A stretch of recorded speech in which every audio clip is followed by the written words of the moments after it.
I'm this time going back to the scene, excuse me while I jump over some rocks. I'm going back to the scene of the very first wild camp that I did, that I videoed last year. I did some expeditions when I was younger, but I only got back into it in the middle of my 68th year. So that was a few months ago now, and I've done a few. I videoed some of them, and really I'm going back to where I started and sort of comparing then with now. See what I've learnt, see what's changed, see if I'm more relaxed.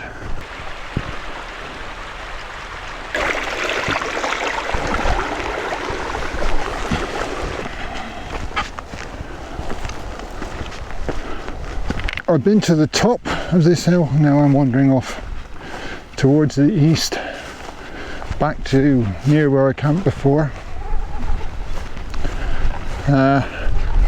Hoping to see the sunset, so I'll just show you now what the sun looks like.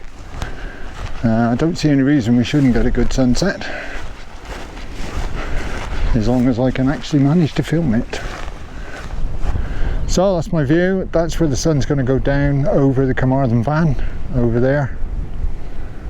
You can see this first ridge is Fan Dringarth and Fan Lea, where I was on my last camp.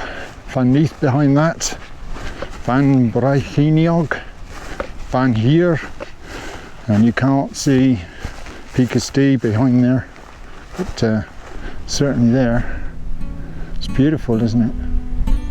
Lovely, absolutely lovely.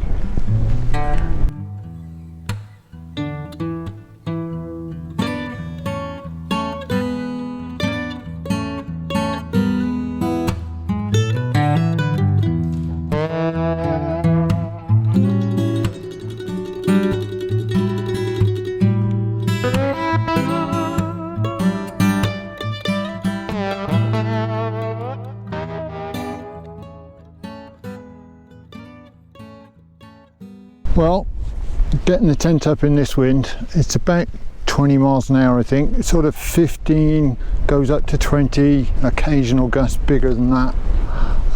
It was a bit of a struggle, to be honest, but I've got it up, and while I was doing that I think I've done a good time lapse of the sunset, so hopefully you'll get to see that. Let me just show you what I've got. This is the Falraven Abisko Light 1. As you can see, this is, I don't know whether is that pitched properly. I can't see how you could do it any better, but either way, beautiful, beautiful colours in the sky. Talking about things that have changed since I was up here last. Firstly, I'm in a different tent. I'm in the Falraven Abisko Light 1. Last time I was in a Station 13 Shield. I'm beginning to think I'm the only one who's ever had one of those, because I've not found a review of it anywhere, but I will maybe do one myself. This one has a much bigger vestibule than the one I had before, and also when I'm sort of in bed lying down, the material of the roof is farther away, so that's two big pluses for me. The other thing that's changed is sleeping bag. I've now got this Rab Ascent 900, which I swapped out for the Nemo Riff when the winter came, and I've also now got a foil mat underneath. The sleeping mat, I'm still using the Nemo Temper Tensor sleeping mat, and that really does seem to make a difference. And the other thing is I started using a sleeping bag liner. Again, that's mainly really just to keep the sleeping bag clean, because you know it's easier to wash a liner than a sleeping bag, isn't it?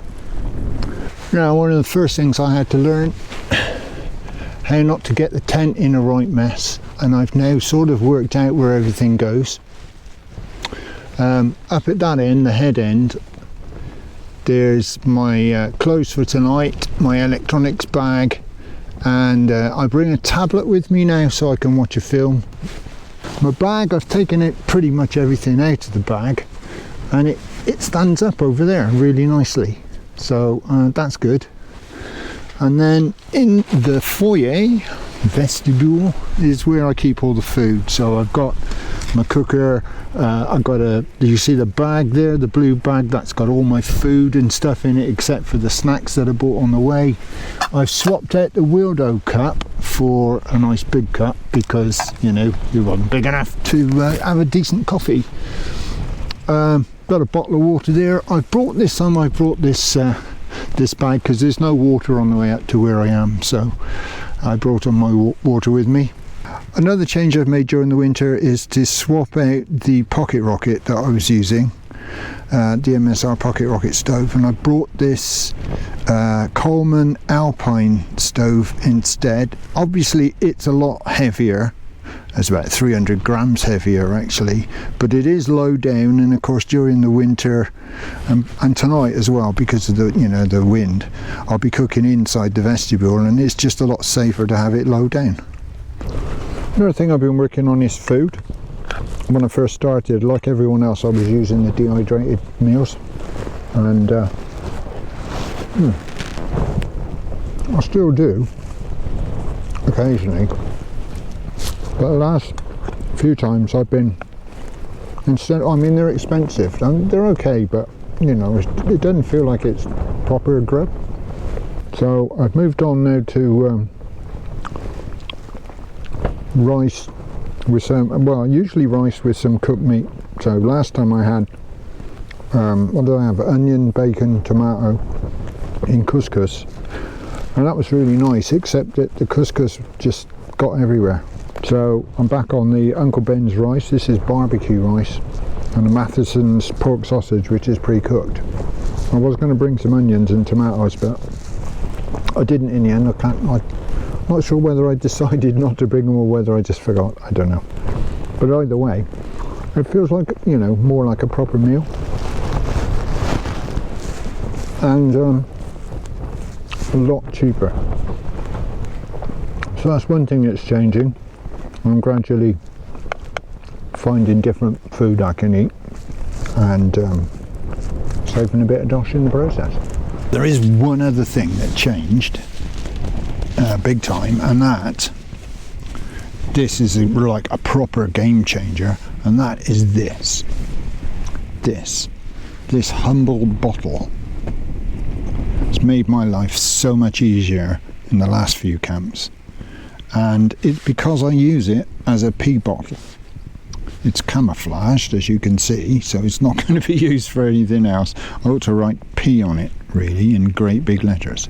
But this means I don't have to get out of the tent in the middle of the night to service my old man's bladder. And this absolute godsend. As you can probably hear, the wind's really got up. So I've just been outside to just to check the guy lines, and the pegs are all fine, but it's really blowing, and at one point I really had to lean into it. So I got the Skywatch out, and I think you can probably see 37.9, that's the highest that I measured while I was out there. I think that'll be close to the highest winds, but it's very noisy. And the issue I've got is with this tent, that you face it and like end on into the wind, and then what happens, let me just show you, is it blows it down. And I'm not sure how you can deal with that. And the other end is fine, as you can see, but this end is, anyway, no doubt maybe the wild camping hive mind can enlighten me on that, but I doubt I'm going to get to sleep, but I'm going to try, and hopefully nothing will happen during the rest of the night, and I'll see you in the morning.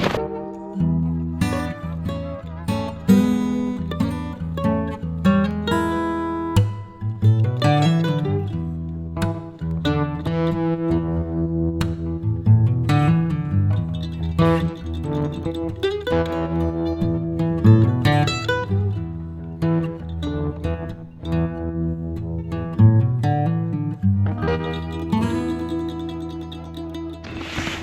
morning. Well, that was quite a night. Like I said, I got out of the tent to tighten up the guys around about 1:30, at which time I measured a wind of 37.9. But it got worse after that, and yeah, it was quite interesting. Though amazingly, I did manage to get to sleep, which I don't really understand, but I did.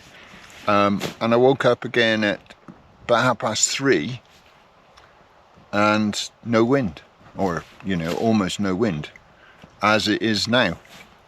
We're supposed to be having 30-mile-an-hour winds at the moment, and also we're supposed to be clagged in, but we're not.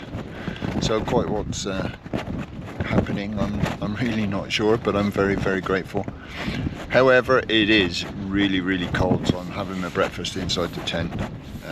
So I've got my porridge done, a cup of coffee on the go, and I don't think I'll be hanging about actually, because it's really, really cold, and yeah, really, really cold, a lot colder than yesterday.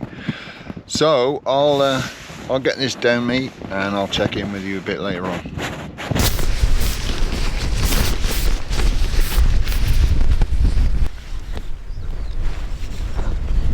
Here's another change. I've gone to trail runners for this easy type of ground. These are Lone Peak Ultras. These are 0 drop shoes. So they take a bit of getting used to be honest. Actually, they take a lot of getting used to. And I've been wearing them sort of about the house for a while, and that's it. The other thing is I'm pairing them with these 360 dry socks, so because the trail runners are not waterproof, in fact they're anything but, more like sponges. These have this weird foot shaped front, so they look a bit sort of clownish I guess, but I'm finding them really comfortable now. This is the issue I've been having overnight. You can see that I've got it pretty well drum tight, but when the wind was really high, that big expanse of fly sheet there was coming down and just rustling onto the inner. So if it had been raining as well, it might not have been too great. You can see the wind's changed slightly, so that it's being blown in more this side than the other. But, with these Delta pegs and the ordinary pegs for the other guys, absolutely solid, wasn't going anywhere. Just me worrying because I don't usually camp out in this sort of wind. Right, it's about 7 o'clock now, and I don't really see any reason to hang around. It's too damn cold for a start, so I'm going to start packing up and get on home. All packed up, ready to go. You know the game, leaving no trace, and the way it's working at the moment, looks like I'm leaving just in time. If you can see behind me now, all those hills are gone. And coming around this way, the clag is on its way. So, return to the scene of my first wild camp. Very, very windy, so I know the tent will stand up, although, as I said, it does seem to push in quite a lot on the windward side. There's a path here somewhere. Yeah, but I was never any doubt that it was going to stay there in 40 mile an hour winds, maybe a bit more, I don't know. I wasn't going to get out and test it. So that's another one done. successful. I'm surprised how well I slept considering the wind, really, and not quite sure what happened at 3 o'clock. The wind just died completely until about, I don't know, about 6, but it's getting up again now. Got the clag whistling by. Oh, well, look, if you've enjoyed this, there's some other videos on my channel. I would love you to subscribe, or even just give me a thumbs up that you've watched it and enjoyed it. And well, thank you very much for watching. It really does encourage me to try and get better at this. I'm still an absolute beginner really with the filming. I'm getting the camping down quietly, but the filming, yeah, still got a long way to go. Anyway, I'm going to get back down the hill and go home and get warm again.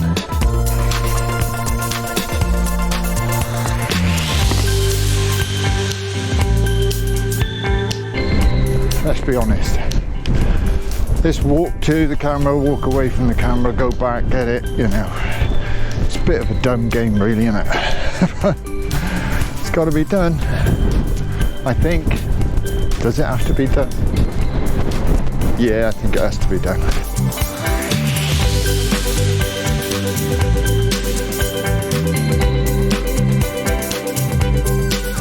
No, that's just not right, is it?